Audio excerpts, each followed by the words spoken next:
19세기 알프레드 마한 미국 해군 제독의 명언이다. 동서고금을 막론하고 강대국으로 군림했던 나라에 적용할 수 있는 진리다. 고대 그리스와 카르타고는 지중해를 장악해 번영했고 유럽 열강들은 대항해 시대의 바다로 나가 막대한 국부를 쌓았다. 세계의 중심을 자처하던 중국은 19세기 서구 열강의 침략으로 반세기 가까이 대혼란을 겪었다. 청조는 무너졌고 극심한 내전을 거쳐 중화인민공화국이 세워졌다. 하지만 세계는 과거 중국이 주도하던 시기와 달랐다. 미국과 소련이라는 두 초강대국이 지배했다. 그 중에서도 바다를 완벽하게 장악한 미국의 힘은 막강했다. 꿈을 이루기 위해 류화칭이라는 걸출한 인물이 나타나 길을 제시했다. 바로 단계적 제해권 확보를 통한 세계 패권의 쟁취의 구상, 이른바 도련선 개념이었다.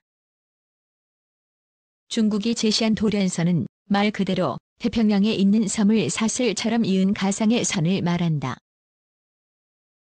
류화칭 중국 해군 제독은 해양력에 있어 절대적인 우위인 미국에 맞서기 위해 이를 제시했다. 도련선을 단계적으로 확보해 해양 방위선을 확보하고 나아가 태평양을 미국과 양분해 패권을 장악한다는 전략이다. 당장 미국의 항모 전단에 맞설 해군력을 갖출 수는 없으니 중국과 가까운 바다에서부터 방위선을 확장하고 이를 통해 서태평양을 중국의 바다로 만들겠다는 것이 류제독의 구상이었다. 도련선 계획은 총 3단계다. 제1도련선은 쿠리랄도 일본 대만 필리핀 말라카 해협을 잇는 선으로 중국의 지상 발진 폭격기와 중거리 탄도미사일의 사정권으로 설정됐다.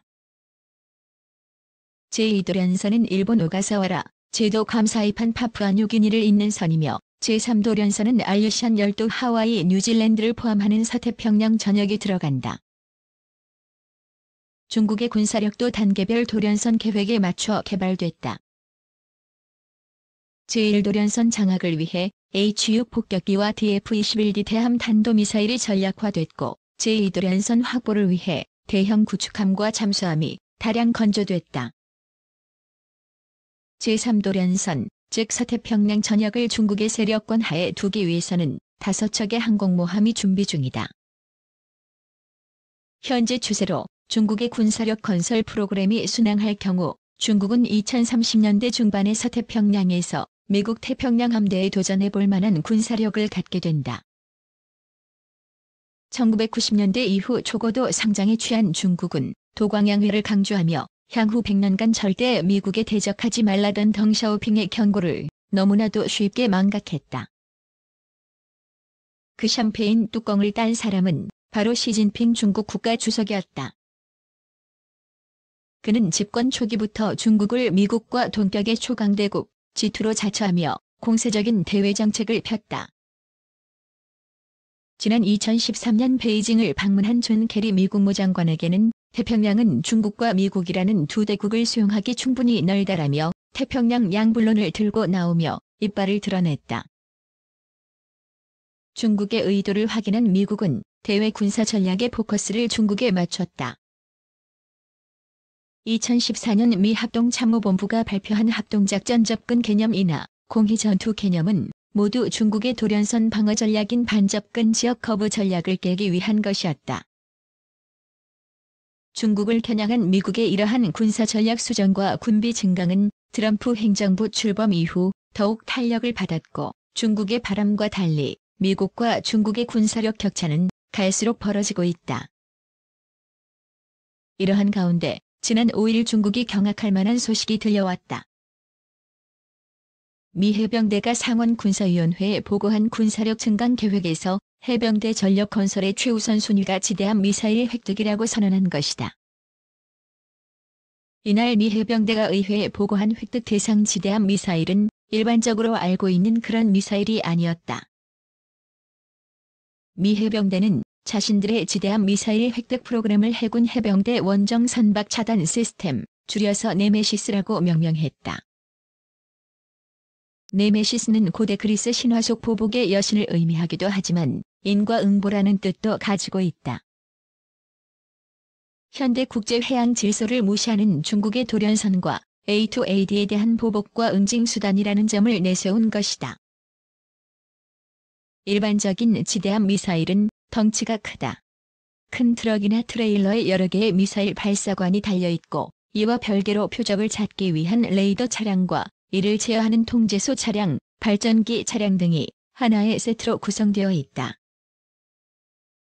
이 때문에 지금까지 지대함 미사일은 해안에 설치해 적이 상륙부대를 막는 방어용 무기라는 인식이 강했다. 네메시스는 이러한 개념을 완전히 깨트린 시스템이다.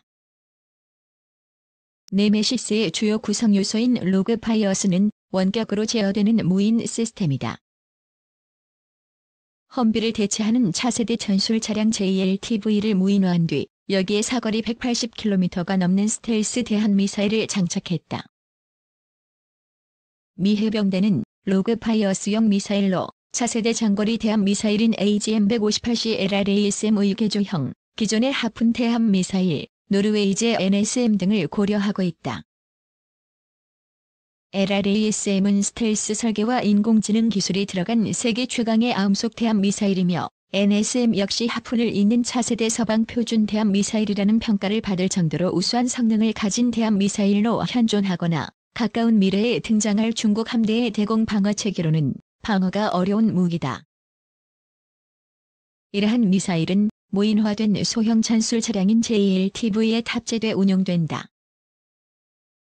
미 해병대가 JLTV를 미사일 발사 플랫폼으로 선정한 것은 작고 가볍기 때문이다. JLTV는 10-130 수송기는 물론 MV-22 오스프리나 CH-53 스텔리온, 헬기에 매달아 공수가 가능하다. 수직 이착륙 항공기로 운반이 가능하다는 것은 활주로가 없는 작은 섬, 심지어 암초도 언제든 미사일 기지가 될 수 있다는 것을 의미한다. 로그 파이어스는 이름 그대로 원격 제어 플랫폼이다.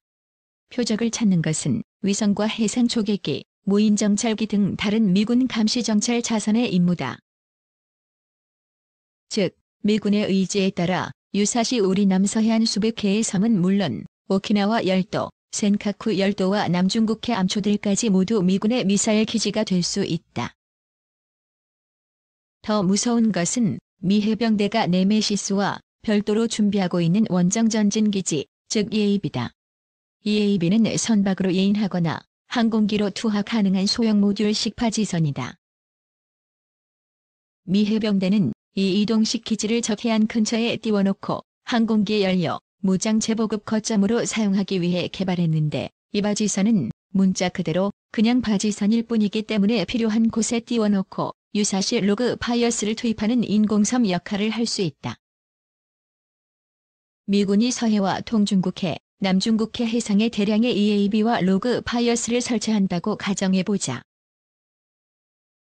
이것들은 2023 회계연도부터 순차적으로 배치되는 사거리 1600km급의 초장거리 캐논, 사거리 700km급 PRSM 미사일과 더불어 일본과 오키나와, 대만, 필리핀과 남중국 해를 잇는 거대한 미사일 체인의 일부가 될 것이다. 극초음속으로 비행하는 SLRC 포탄, 탄도비행을 하는 PRSM, 스텔스 미사일을 쏘는 로그 파이어스. 그 어느 것도 중국 함대가 막아낼 수 있는 무기는 없다. 고성능 미사일로 구성되는 미국의 미사일 돌연선에는 영내 우방국 또는 중국과 대립 관계에 있는 국가들도 속속 합류하고 있다. 일본은 극초음속 미사일 개발 계획을 발표했고 대만은 이미 장거리 초음속 대함 미사일 배치를 진행 중이며 필리핀과 베트남, 인도네시아, 싱가포르 등도 중국을 겨냥한 장거리 초음속 대함 미사일과 대형 전투기, 잠수함 등 발사 플랫폼 구매를 서두르고 있다. 중국은 샴페인을 너무 일찍 터뜨렸다. 미국을 중심으로 한 미사일 돌연선은 늦어도 향후 5년 이내에 완성된다. 때 미국의 태평양 양불론을 들고 나오며 패권을 꿈꾸던 중국은 이제 해상 봉쇄를 걱정해야 할 판이다.